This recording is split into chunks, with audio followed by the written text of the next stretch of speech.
La guerra entre los poderes en México está cada vez más movida y podemos observarlo cuando miembros del Poder Judicial que nunca antes habían movido un solo dedo para manifestarse en situaciones políticas que atañen a la República, hoy los vemos constantemente sacando sus guangos pálidos y celulíticos traseros a tomar el sol y a que les dé un poquito de aire, ocupando espacios en la radio y en la televisión, tratando de desinformar, tratando de engañar a la ciudadanía, tratándose de ganar la simpatía de la ciudadanía al mostrarse como una víctima de un sistema de Estado o un poder ejecutivo, el cual está en contra de ellos, de la democracia, las leyes, la justicia. En este sentido podemos también observar la colusión de los grandes consorcios de los medios de desinformación con los jueces o con los representantes del Poder Judicial, al darles tanto espacio,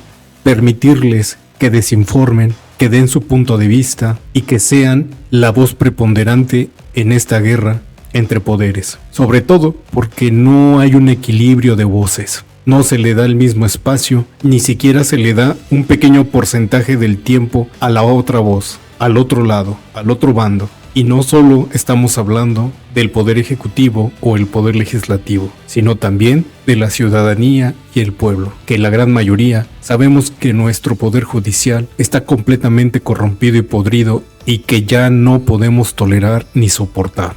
Como todo poder político, como todo poder económico, como toda oligarquía, este grupito que se sienten dueños del país, que se sienten intocables, que se sienten tocados por la mano de Dios, siempre ponen una cara de víctimas ante sus socios, ante sus secuaces, ante ese poder podrido que los arropa y los acoge cuando el pueblo decide ir en contra de ellos. Y así como vemos que van a la radio y a la televisión a llorar a sus secuaces, a sus socios, a sus jefes, a sus dueños, también vemos que van corriendo como todo grupo fascista, como todo grupo conservador, a llorarle a los extranjeros, ya sea a los Estados Unidos o a Europa. Porque esta es la reducida mentalidad que tienen estos grupos de poder, esta sociedad. Creer que otras sociedades como la estadounidense o la europea tienen mayor calidad moral y son mejores, pero ya no podemos seguir tolerando. Comenzaron, como ayer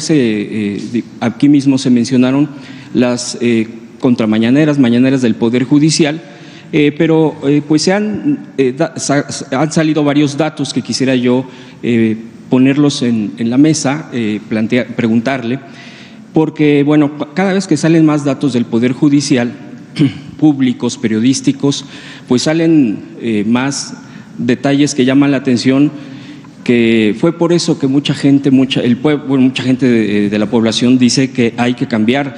Esto es una nota del medio Polemón, donde dice que Juan José Olvera López, uno de los magistrados que fue quien encabezó ayer esta mañanera, fue uno de los magistrados que concedieron la suspensión provisional de prisión preventiva en contra del fiscal morelense. Esto, Uriel Carmona, a propósito de la liberación o de no haber clasificado un feminicidio ya de todos conocido, no me detendré mucho en ello, y que también otorgó un amparo en noviembre del 2023 a favor del Foro Consultivo de Ciencia y Tecnología, a quienes la Fiscalía General de la República acusaba de delincuencia organizada, operaciones con recursos de procedencia ilícita, peculado, así como uso ilícito de atribuciones y facultades relacionadas al desvío de 244 millones de pesos pertenecientes al entonces CONACYT. También este magistrado ordenó el archivo de ello. Incluso también este juzgador participó también en el otorgamiento de un amparo al abogado de los expresidentes Enrique Peña Nieto, Carlos Salinas de Gortari y Juan Collado. Esto es con respecto a la mañanera. Yo quisiera preguntarle también, aprovechando lo del Poder Judicial, que pues en la plenaria de la Corte, en el pleno de la Corte, en reunión privada, no le aprueban o no le autorizan, no le dan el visto bueno a la presidenta Norma Piña, que plantea un presupuesto de 5,922 millones para el próximo año. Incluso es un aumento una de las cosas que está trascendiendo es porque no se está ajustando precisamente lo que ya está en la Constitución, que se impulsó como reforma judicial, pero que ya está en la Constitución, que se tendría que ajustar este tipo de costos, quitando los fideicomisos, ajustándose los salarios. Preguntarle sobre estos dos temas en torno al Poder Judicial, presidenta. Ya otra vez hay una campaña, curiosamente, de García Luna ya nadie habla, y ahora es el gran tema del desacato de la presidenta de la República. Ayer esta jueza que promueve esta suspensión, pues ya salió públicamente a través de un medio de Milenio su historial, vocera del Poder Judicial en todos los medios. Los ministros andan hasta en Harvard. Otra vez una campaña así, pero que en México no hay Estado de Derecho, que se acabó la justicia. ¿Quiénes son los voceros, para empezar? Y segundo, quien está violando la ley son ellos, ellas, las y los jueces que están defendiendo estos amparos frente al poder, a la reforma al Poder Judicial constitucional. Dicen que por derechos humanos. ¿Cuál violación a los derechos humanos? Bueno, están en paro y no hay ninguna represión, hacen manifestaciones, no hay ninguna represión. Eso no quiere decir que tengan la razón, por eso hay un debate público, pero además el pueblo de México tomó una decisión, que fue la reforma al Poder Judicial. Más personas de las que votaron por nosotros el 2 de junio están a favor de que se elijan a jueces, juezas, magistrados, magistradas, ministros y ministras por voto popular. Entonces, ellos violan la ley de amparo pública y notoriamente, y se les abre las puertas de muchísimos medios. Yo no digo que no les abran las puertas, pero que tengan un balance.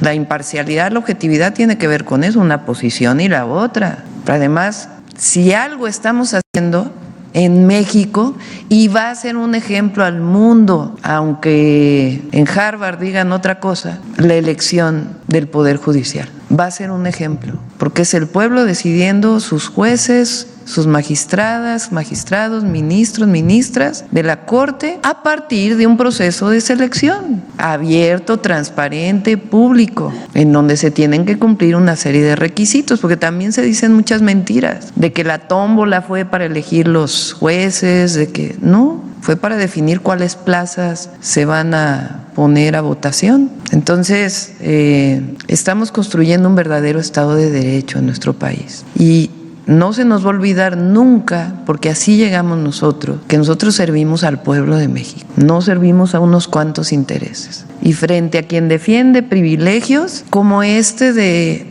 el aumento al presupuesto del Poder Judicial, ayer lo presentó Rosa Isela, se ha presentado aquí varias veces en su momento con el presidente López Obrador, ganan más de 700,000 pesos al mes. ¿Por qué tienen que ganar 700,000 pesos al mes? Dicen que para acabar con la corrupción. Bueno, los fideicomisos del Poder Judicial ya lo dice la Constitución, tienen que ser reintegrados al presupuesto público y se van a usar de manera muy transparente. En su momento se pidió que se usaran para Acapulco, entonces no hay razón. El presupuesto del próximo año se va a establecer para el Poder Judicial de acuerdo como lo establece la Constitución, porque además está por aprobarse la reforma constitucional para que ahora sí ya nadie gane más que la presidenta de la República. Y sobre el tipo de personajes, de juzgadores, prácticamente con estos antecedentes dando una mañanera, ¿qué opina, presidente? Pues que lo valore la ciudadanía. Yo decía al revés. A ver, ¿por qué no los jueces, juezas honestos, que tienen mucho que presumir de su historial, no se proponen para ser parte de nuevo del Poder Judicial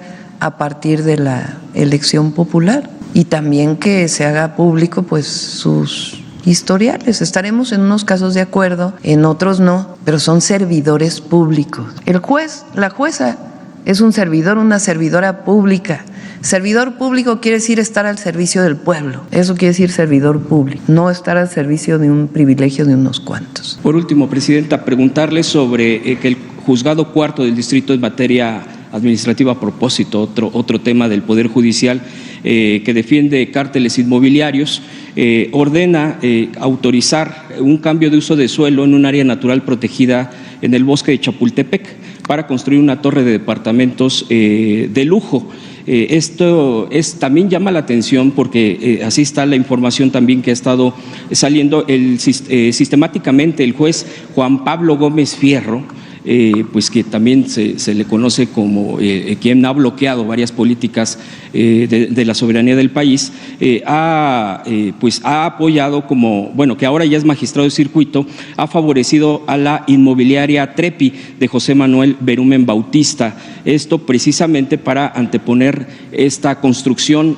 Preguntarle, el Congreso de la Ciudad de México ya se expresó concretamente para oponerse a esto y usar todos los recursos políticos, jurídicos, así lo han manifestado. Desde el gobierno federal se apoyará esto de defender las áreas naturales protegidas como es el bosque de Chapultepec, Presidenta, y gracias, le agradezco. Este caso estaba desde que fui jefa de gobierno y defendimos que no se construyera. El bosque de Chapultepec, desde que fui secretaria de Medio Ambiente, ha sido un motivo de mi trabajo en el sector público. Cuando el presidente López Obrador era jefe de gobierno y su servidora secretaria de Medio Ambiente, encontramos que Los Pinos se había llevado una parte del bosque de Chapultepec. Salinas de Gortari amplió Los Pinos para poder correr en el Parque de la Hormiga, así se llama esa parte del bosque de Chapultepec. En aquel entonces era Fox presidente y me comisionó el entonces jefe de gobierno a que fuera a solicitar la entrega del Parque de la Hormiga. Finalmente Fox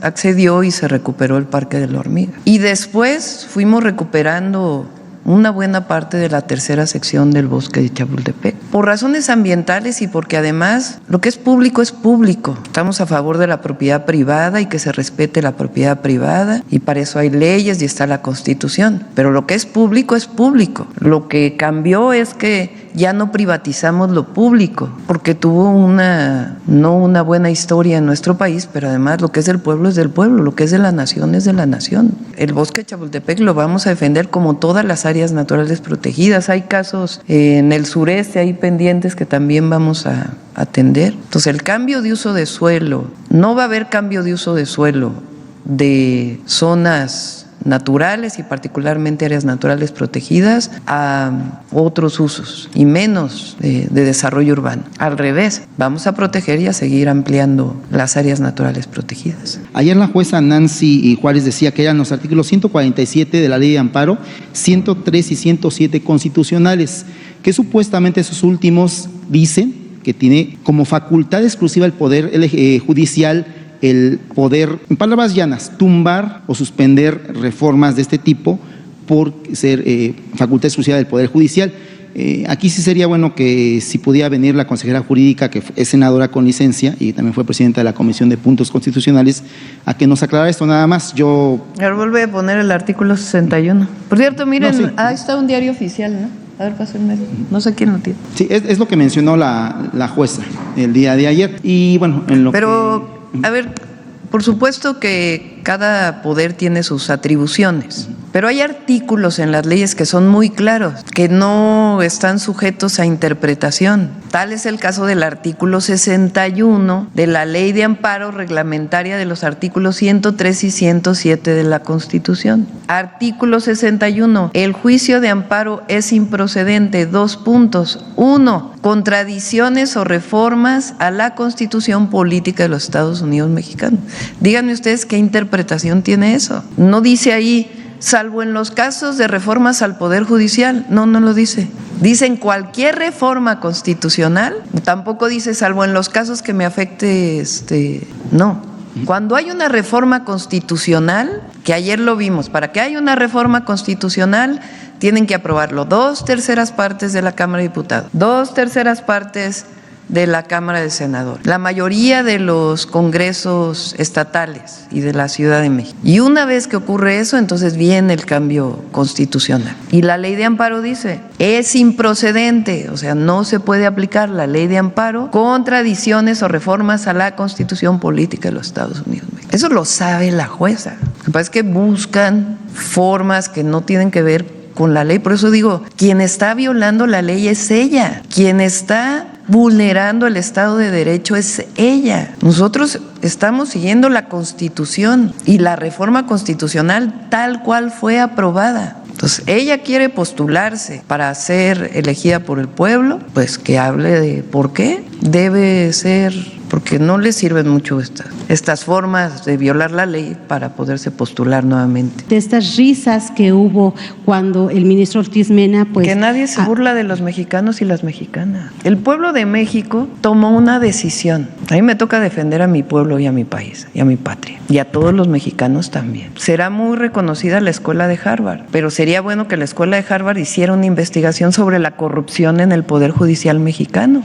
Y cómo en México se toma una decisión que existe en Estados Unidos. O sea, en Estados Unidos jueces se eligen. Es más, hay estados de la República en Estados Unidos que los jueces se eligen por partido político. La burla fue en la cuestión de los requisitos que se está poniendo. Vamos a dar ejemplo al mundo con la reforma al Poder Judicial, estoy segura. Okay, aunque los de Harvard no estén de acuerdo, y los invito a que hagan una investigación, porque allá se fue un ministro de la Suprema Corte. ¿Por qué no hace una investigación Harvard sobre las resoluciones de que no se paguen impuestos en la Suprema Corte de Justicia de la Nación, o sobre los amparos que violan la Constitución, o sobre las liberaciones de delincuentes? ¿Por qué no se hace una investigación sobre eso? Gracias. Van a ser buenos jueces, buenas juezas, preparados, no como ahora muchos que, pues, la verdad... ¿Qué opina Harvard de que haya 50% de nepotismo en el Poder Judicial en México? ¿Qué opinan los grandes estudiosos de Harvard de ello? ¿Por qué? A ver si de eso les parece también simpático. La decisión que se tomó es una decisión responsable, y la elección de jueces, juezas es responsable. ¿A quiénes van a servir los jueces, las juezas, el Poder Judicial? De manera imparcial, al pueblo y a la nación, y a los intereses que están establecidos en la Constitución y en las leyes. Lo que queremos es que en México haya justicia.